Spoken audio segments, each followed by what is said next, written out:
Hello, hello, hello. Hi. Thank goodness you are there.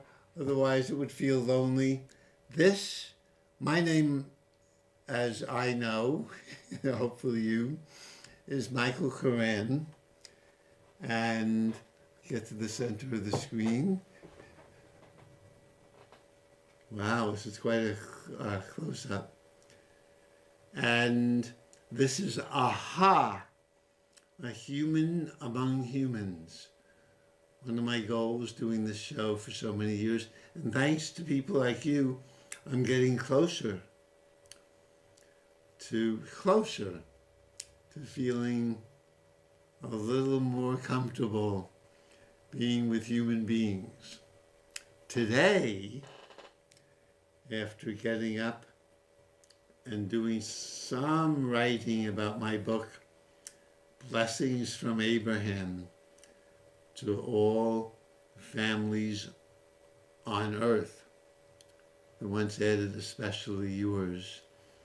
And then I got stuck. My wonderful neighbor asked me, am I really channeling Abraham? Can we really feel people who existed a long time ago? What a great question. I bet we can feel our parents, whether they're alive or dead. Maybe our friends feel what it's like to be them. It's harder for me to feel what it's like to be someone who died so long ago. Boy, imagine, some people channel Abraham. I'm trying, mostly for fun. But then I couldn't write anymore. You ever get that feeling of just really very little energy, if none, to do anything? Tried to do a few tasks, make my bed, make my drink. That's a great drink if you ever had it. It's a soy drink. And I buy soybeans from the store, from the harvest, soak them overnight, bring them to a boil for 10 minutes or so. Bring them to a boil. It takes about 10 minutes. And then let them simmer for about an hour. And then they're ready to blend. And I add organic cocoa powder. I add ginger root and turmeric. Cut it up whole. Ice cubes. Banana and a half. It's a very delicious morning drink. That was it for eating for today. I didn't feel like eating much either. The nice thing about really feeling lonely and blah and not have energy, I tried to sit and meditate and was falling asleep. I shouldn't say this, but fortunately, one of our tenants living in the basement apartment calls and says the shower doesn't turn off. And I'm president, apparently for life, although I'd love to retire, of my condo association. So I go down and the shower we can't turn it off. Fortunately, I have a wonderful friend, Gene Mason, who I called up, and Gene says he learns how to fix things, especially toilets, by listening to them.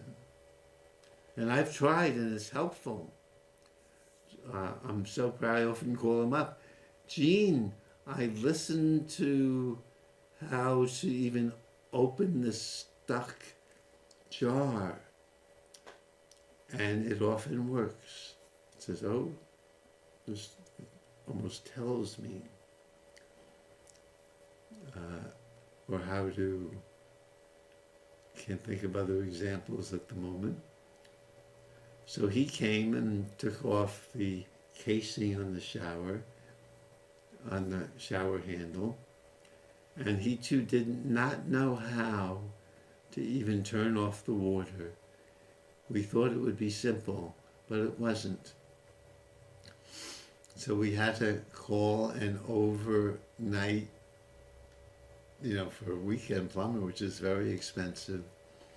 But they told my tenant on the phone that there were just 2 screws to turn, and that would turn off the hot and cold water.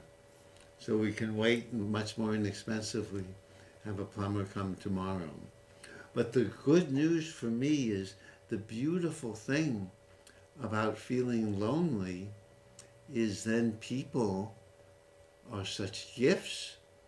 Wow, you're a human being. I can talk to you. Isn't that nice? And even now, I don't know if anyone's listening. You can call. I guess if you don't, maybe I'll take off the number since no one's calling yet. I'll give you another minute, and then to further save me from further embarrassment, I will take off the number, unless you'd like to maybe talk about what do you do when you feel lonely. And it felt okay. I'm finally learning to whatever's happening, to say, okay, as my dear beloved beyond significant other says, to even have self-compassion.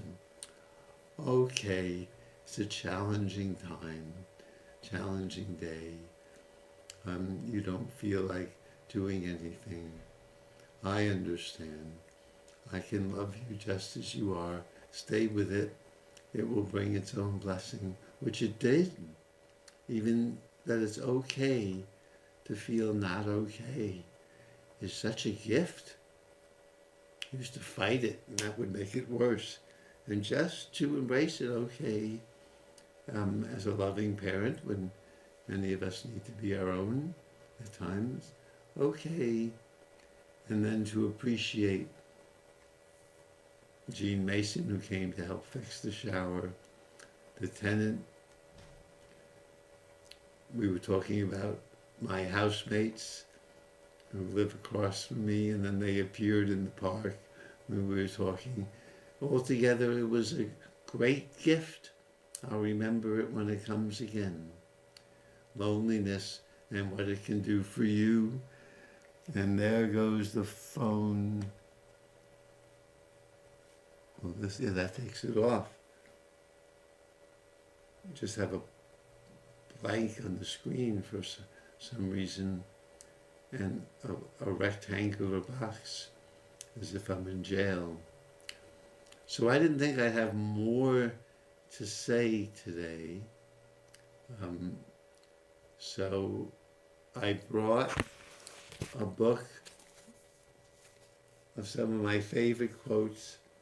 It's from the back pages of a great magazine called The Sun by the editor, Cy Safransky, with 2 people who helped him, Tim McGee and Andrew Snee, by rhyme. So these are some of the quotes that I liked especially. We'll see and I haven't seen them for a while. We'll see what you make of them. I just randomly opened it. Maybe I'll tell you after who says it. I could give an award if you had called in who said, the caterpillar does all the work and the butterfly gets all the publicity. Very nice. You'd never guess who said that. George Koran. The caterpillar does all the work. The butterfly gets all the publicity. Maybe for our country, the workers who work so hard don't get the publicity and the acclaim that even I as a teacher can get teaching. Not too much as president of the Condo Association. Mostly appreciated for what doesn't work well. There's an old mantra, it's not in this book. No good deed goes unpunished. I let my vacuum to 2 tenants in the basement. It doesn't work anymore. No good deed goes unpunished. Then it's maybe if you know that's going to happen, still do the good deed. I lent my car to my friend who doesn't have one for about over 2 months. And some of my other friends say, why do you do that? They seem bothered by it. But I do love it when she does drive me places, and they're so grateful. Maybe no good deed doesn't bring also karma more than you imagine. Those were the interesting questions. What good deed did you do that brought you, and maybe many, many, many things? If my mind was working now, maybe I could think of some. Maybe I can take a breath. Oh my. Good deeds that, well, oh my. I once paid for a woman friend of mine. I paid a painter to paint her entire home. And there were some patches she didn't like, and she introduced me to someone who had done some work on her home, Gene Mason. And he came and she said you'd like him because he talks philosophy, but you might be talking so much you won't do the work.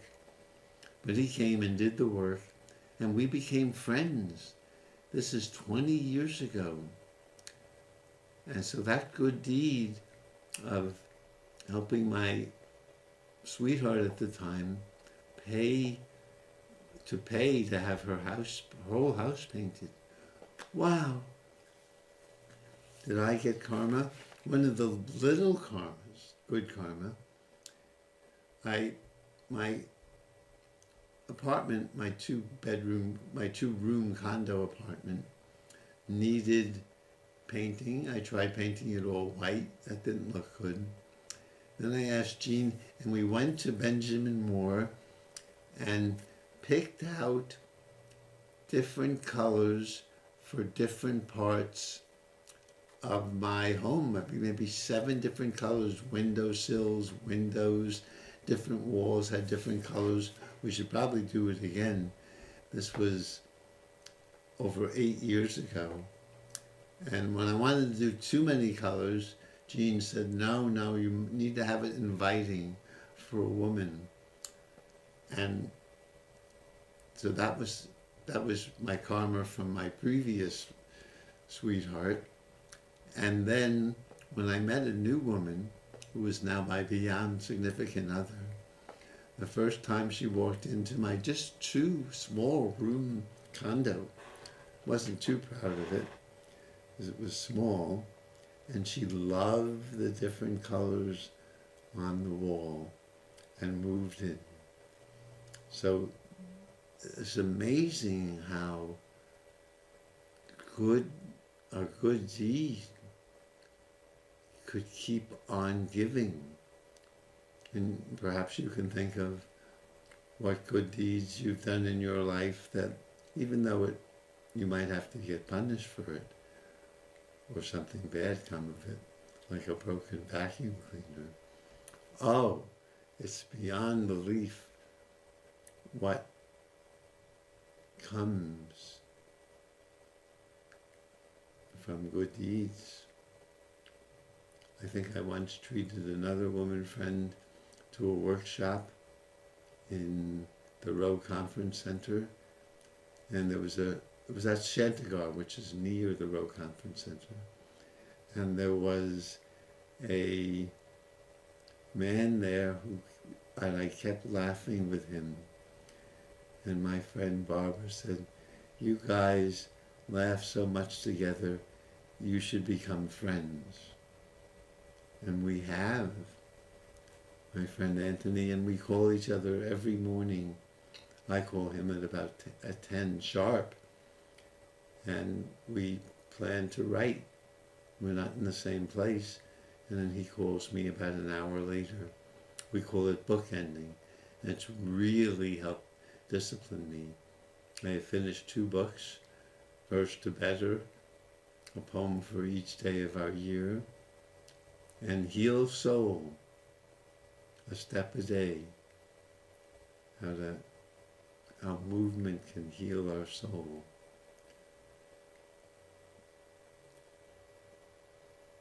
So again, appreciate beyond words what the good deeds bring.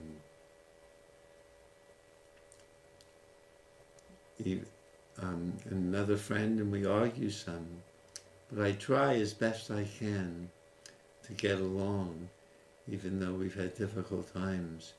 Oh my, do I learn from the mistakes I make often of not. One mistake I just learned I make, maybe I'm doing it here now.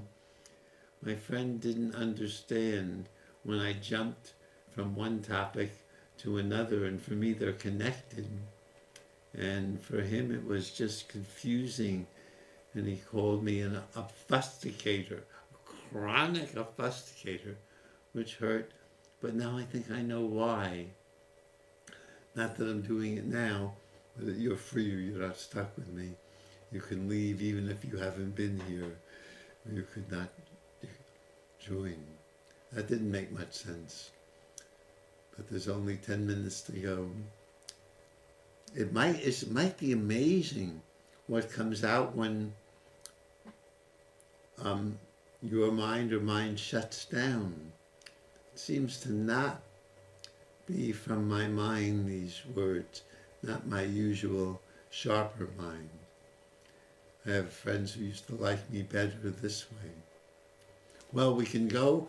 The nice thing is when stopping, when there's nothing more to say, we can go to another quote. Look at these wonderful people at this, on this page. Well, wait, I'll read the short ones.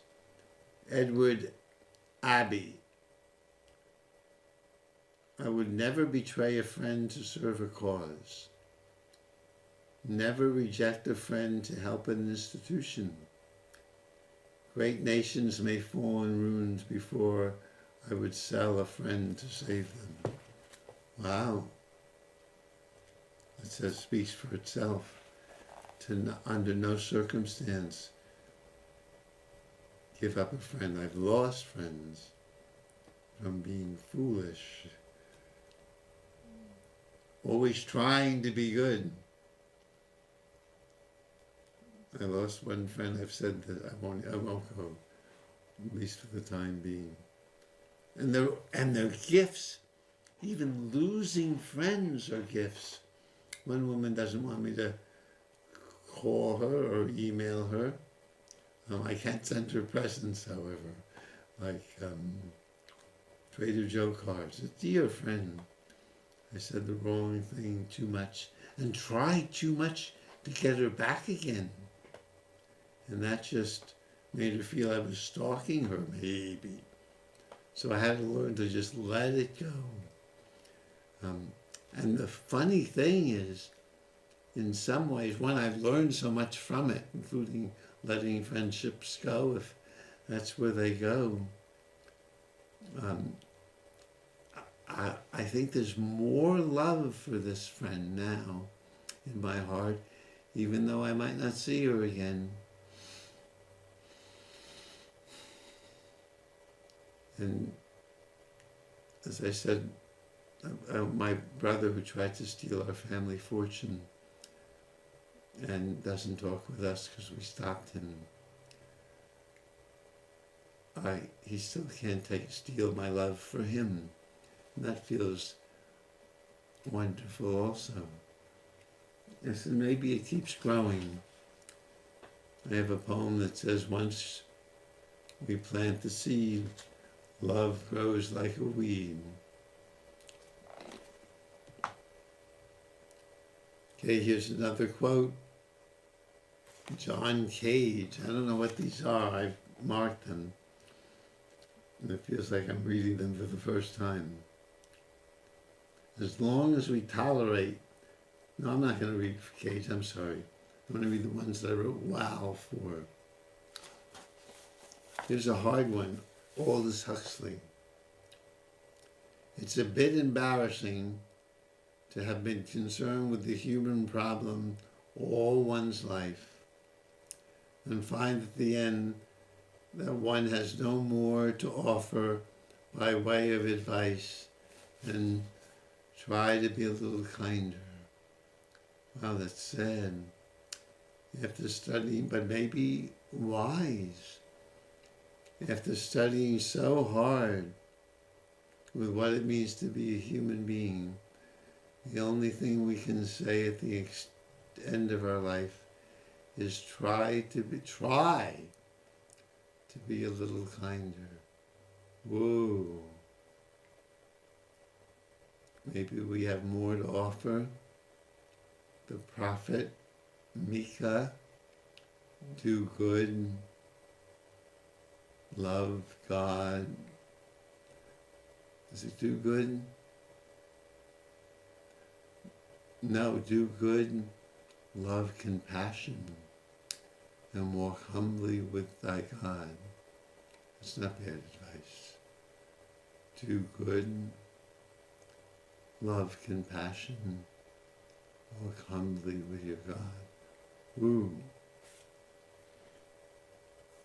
Well, sometimes that one really gets me. The others to my mind, that last one inspiring. Meister Eckhart, the great Meister Eckhart, medieval wise man saint. Even stones have a love that seeks the ground. Maybe we can feel that even sitting in our chair. My body has a love for the chair. We're talking to you. Maybe, yes. I can have a love for you, whoever you are. I think so.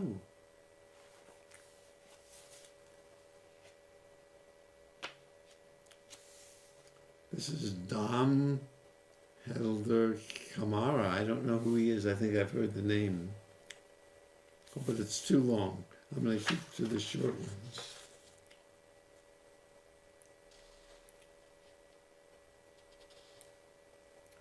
This is the poet W.S. Merwin.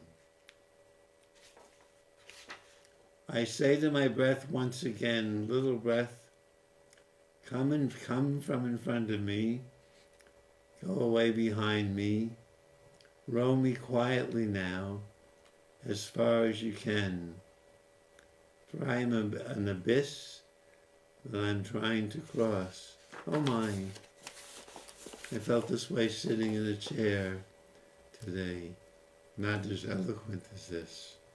I was trying to meditate, which I don't usually do, alone, and then almost falling asleep.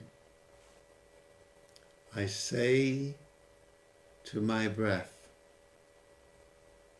once again, little breath, come from in front of me.